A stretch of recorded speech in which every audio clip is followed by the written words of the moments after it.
ఒక సీన్లో వచ్చేసి సుభాష్ చంద్రబోస్ గారి స్టాచ్యూ ఉంటుంది. ఆ స్టాచ్యూ వచ్చి ఆజాద్ హింద్ ఫౌజ్లో డిఫరెంట్ కోడింగ్ ఆఫ్ డ్రెస్ ఉంటుంది. అప్పట్లో ఉన్న హింద్ ఫౌజ్ ఏదైతే స్టైల్ ఉందో ఆ స్టైల్తో ఒక స్టాచ్యూ రెడీ చేసి, సో ఈ సీన్లో ఏంటంటే అర్జున్ చక్రవర్తి గెలిచినప్పుడు అక్కడున్న విలేజెస్ పీపుల్ అంతా బ్రహ్మరథం పడతారు. ఆయన ముందే బ్రహ్మరథం పడతారు. ఎప్పుడైతే ఆయన లోలో ఉన్నారో అక్కడే తిడతారు, ఆయన ముందే తిడతారు. సో ఈ సొసైటీ కోసం ఆయన ఇంత స్వతంత్రం కోసం చాలా కష్టాలు పడి ఆయన అప్పుడు ఆయన ప్రాణాన్ని ఇచ్చాడు. సో బట్ మన పీపుల్ ఏం చేస్తున్నాం మనం, ఆ సింబాలిక్ అది వాడాం. తర్వాత ఇండియన్ ఫ్లాగ్ని మెటఫరికల్గా వాడాం.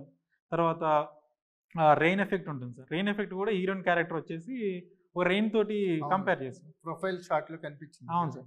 సో రెయిన్తో కంపేర్ చేస్తాం. తను ఏంటి అంటే ఎప్పుడైనా ఎమోషన్ ఎక్కువ ఎగ్జైట్ అయిపోయినా కూడా తన బ్యాక్గ్రౌండ్లో రెయిన్ ఎగ్జైట్ అంటే రెయిన్ కూడా ఎక్కువ హెవీగా వస్తుంటుంది. తను ఎప్పుడో సైలెంట్గా ఉందో మొత్తం డ్రైగా ఉంటుంది. ఆ లేక్స్ కానీ రెయిన్ కానీ అలా తీసుకున్నాం. సో తర్వాత రంగయ్య క్యారెక్టర్ ఎవరైతే ఉన్నారో ఆయన్ని సన్గా ప్రొజెక్ట్ చేసాం. సో ఆ సన్ ప్రొజెక్షన్ ఎలా ఉంటుందంటే ఆయన ఆయన ఎమోషన్స్ బట్టి సన్ ఉంటుంది సార్. మిడ్ డే సన్ ఉన్నప్పుడు కొంచెం యాంగర్గా ఉంటాడు. సో కొంచెం ఎర్లీ మార్నింగ్ కానీ సన్సెట్ టైంలో వామ్ ఉన్నప్పుడు కొంచెం కూల్గా ఉంటారు. సో అలా చాలా మెటఫర్స్ వాడి ఈ సినిమా చేసాం.